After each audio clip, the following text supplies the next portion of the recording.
الحمدللہ الحمدللہ الذی ابدع الافلاک والاردین والصلاة والسلام علی من قال کنت نبیا وآدم بین الماء والتین اما بعد فاعوذ باللہ من الشیطان الرجیم بسم اللہ الرحمن الرحیم وَقَضَىٰ رَبُّكَ أَلَّا تَعْبُدُوا إِلَّا إِيَّاهُ وَبِالْوَالِدَيْنِ إِحْسَانًا وقال اللہ تعالی فی کلامہ المجید فی مقام آخر فرفعنا لک ذکرک صدق اللہ مولانا العظیم۔ عزیزم مولانا محمد جہانگیر صاحب، عزیزم مولانا محمد قدوس صاحب، عزیزم مولانا نجابت حسین صاحب، عزیزم مولانا ساجد صاحب اور حاضرین ذی احترام، آپ بخوبی جانتے ہوں گے کہ ہمارے یہ چاروں عزیز اللہ رب العزت کے فضل و کرم سے ہمارے اس دارالعلوم کو وہاں ہزاروں کی تعداد میں علماء فارغ ہوئے ہیں، تو ان کا اتنا خلوص ہے کہ میں نے خود کہا کہ ہم فاتح خوانی کے لیے خود حاضر ہوں گے۔ تو یہ ان کی محبت ہے، عقیدت ہے، پیار ہے کہ ہمیں وہاں سے کھینچ کے لائی۔ ویسے جتنے ہمارے فارغ التحصیل ہیں، ہم ان کی غمی خوشی میں اتنی ہماری استطاعت ہی نہیں کہ پورے ملک میں یا بیرون ملک شامل ہو سکیں۔ تو بہرحال آپ کی بھی یہ خوش قسمتی ہے کہ اتنے مخلص علماء یہاں خدمت دین متین کے لیے موجود ہیں۔ چونکہ ان کے والد گرامی اس دنیا رنگ و بو سے تشریف لے گئے، تو سب سے پہلے والد کی عظمت کے حوالے سے چند گزارشات عرض کرنی ہیں۔ آپ کو پتہ ہے کہ اسلام ایک مکمل ضابطہ حیات ہے۔ صرف یہ نماز، روزے، حج، زکوٰۃ، صدقات، نوافل، تہجد، ذکر فکر کا مذہب نہیں، بلکہ انسان کو زندگی کا ایک مکمل ضابطہ حیات عطا کرتا ہے۔ حقوق تو میاں بیوی کے بھی ہیں، اولاد کے بھی ہیں، رشتہ داروں کے بھی ہیں، پڑوسی کے بھی ہیں، شہری کے بھی ہیں، لیکن حقوق و فرائض کی دنیا میں میرے رب نے سب سے زیادہ اگر اہمیت دی ہے تو حقوق والدین کو عطا فرمائی ہے۔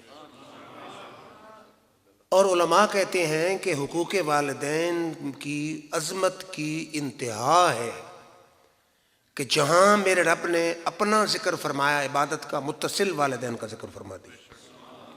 یہ جو آیت پڑھی ہے، فرمایا وَقَضَىٰ رَبُّكَ أَلَّا تَعْبُدُوا إِلَّا إِيَّاهُ، کہ تیرے رب نے یہ حکم دیا ہے کہ میرے سوا کسی کی عبادت نہ کرو۔ اب عام ان پڑھ سے بھی پوچھا جائے تو عقل یہ کہتی ہے کہ اس کے بعد ہونا چاہیے تھا پھر نماز پڑھو، روزہ رکھو، حج کرو، زکوٰۃ دو، برائیوں سے بچو، لیکن اللہ تعالیٰ نے پہلے اپنا ذکر فرمایا کہ تیرے رب نے حکم دیا ہے کہ میرے سوا کسی کی عبادت نہ کرو۔ متصل فرمایا وَبِالْوَالِدَيْنِ إِحْسَانًا، میرے بعد اگر پھر کسی کا درجہ ہے تو تیرے والدین کا ہے، ان کے ساتھ تمہیں اچھا سلوک کرنا چاہیے۔ پھر میرے رب کو پتا تھا کہ جوں جوں زمانہ دور چلتا جائے گا وہ مغرب والا نظام ہمارے ہاں بھی آتا جائے گا، والدین کا ادب خدمت کم ہوتی جائے گی، اس لیے رب نے تفصیلی حکم جاری فرمایا۔ فرمایا اما یبلغن عندک الکبر احدہما او کلاہما، فرمایا اگر تیری زندگی میں وہ دونوں بوڑھے ہو جائیں یا ایک بوڑھا ہو جائے، فرمایا فلا تقل لہما اف، چاہے وہ جو بات بھی کریں تیرے منہ سے اف بھی نہیں نکلنی چاہیے۔ اف سمجھتے ہیں نا کہ کوئی بات ناپسند آئے تو آپ کہیں اف۔ اگر والدین کے سامنے اف کہنا منع ہے تو ڈانٹنا، جھڑکنا، بدتمیزی کرنا، گالی دینا، مارنا وہ کہاں جائز ہوگا؟ یہ تو سب سے کم درجہ ہے کہ انسان کی کوئی بات، کسی کو بات پسند نہ آئے تو کہے اف۔ تو میرے رب نے فرمایا یہ وہ بارگاہ ہے والدین کی جہاں تمہیں اف بھی نہیں کہنی چاہیے۔ فرمایا فلا تقل لہما اف ولا تنہرہما، خبردار میں رب حکم دے رہا ہوں انہیں جھڑکنا بھی نہیں۔ فرمایا وَقُلْ لَهُمَا قَوْلًا كَرِيمًا، اور ان کے ساتھ نرمی سے بات کرنی ہے۔ فرمایا وَاخْفِضْ لَهُمَا جَنَاحَ الذُّلِّ مِنَ الرَّحْمَةِ، ان کے سامنے عاجزی کے بازو پھیلا دینے چاہیے تمہیں۔ چاہے تو وزیر اعظم کی کرسی پہ پہنچ جائے، والدین کے ساتھ تجھے بے ادبی نہیں کرنی چاہیے، تکبر نہیں کرنا چاہیے، عاجزی رکھنی چاہیے۔ فرمایا وَقُلْ، اور تمہیں میری بارگاہ میں عرض کرنا چاہیے، رب ارحمہما، اے اللہ میرے والد والدہ دونوں پر یوں رحم فرما، کما ربیانی صغیرا، جیسے بچپن میں انہوں نے میرے ساتھ شفقت کی ہے، اب قبر میں تیرے حوالے ہیں، تو رحم فرما دے۔ یعنی والدین کے حقوق کی انتہا ہے کہ میرے رب نے خود والدین کے لیے دعا کا طریقہ بھی سکھا دیا، خالق طریقہ سکھا رہا ہے۔ فرمایا کل، تمہیں کہنا چاہیے، رب ارحمہما، اے اللہ میرے والد والدہ دونوں پہ یوں رحم فرما، کما ربیانی صغیرا، جیسے بچپن میں انہوں نے میرے ساتھ شفقت کی ہے، قبر اور حشر میں تیرے حوالے ہیں، تو ان کے ساتھ شفقت فرما دے۔ یہ تو تھا قرآن، اب آئی میرے آقا کی حدیث۔ حضور صلی اللہ علیہ وسلم نے فرمایا الوالد اوسط ابواب الجنہ، جنت کا جو سینٹرل دروازہ ہے وہ تیرا والد ہے، چاہے تو اسے کھلا رکھ اور چاہے تو اسے تو بند کر دے۔ اور پھر میرے آقا نے فرمایا جو بیٹا اپنے والد کے چہرے کی طرف ایک محبت بھری نظر ڈالے، اللہ اس کو مقبول حج کا ثواب عطا فرما دیتا ہو۔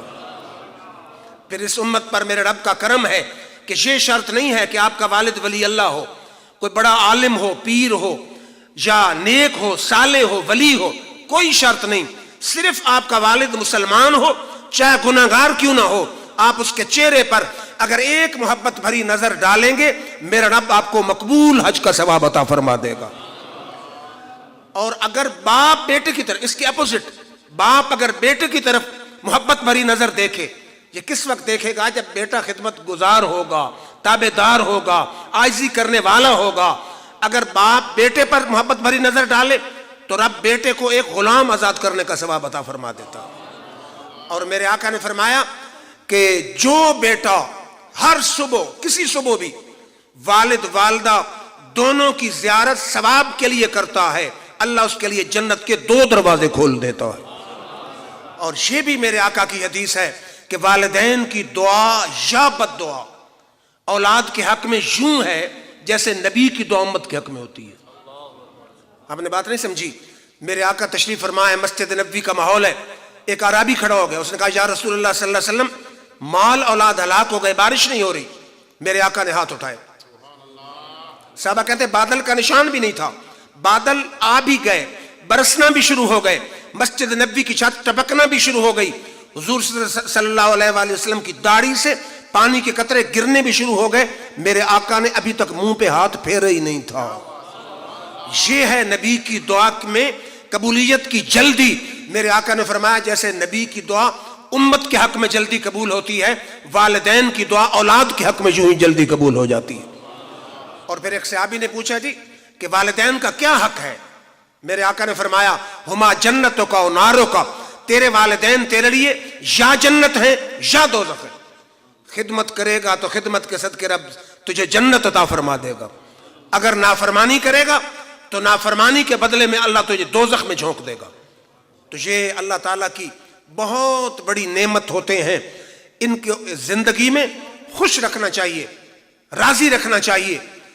پھر شاید کسی دوست کے ذہن میں خیال آئے کہ آپ نے بڑے حقوق بتا دیے، بڑی آیتیں پڑھ دی، حدیثیں پڑھ دی، والدین اگر فوت ہو جائیں؟ یہی سوال ایک صحابی نے میرے آقا سے کیا تھا۔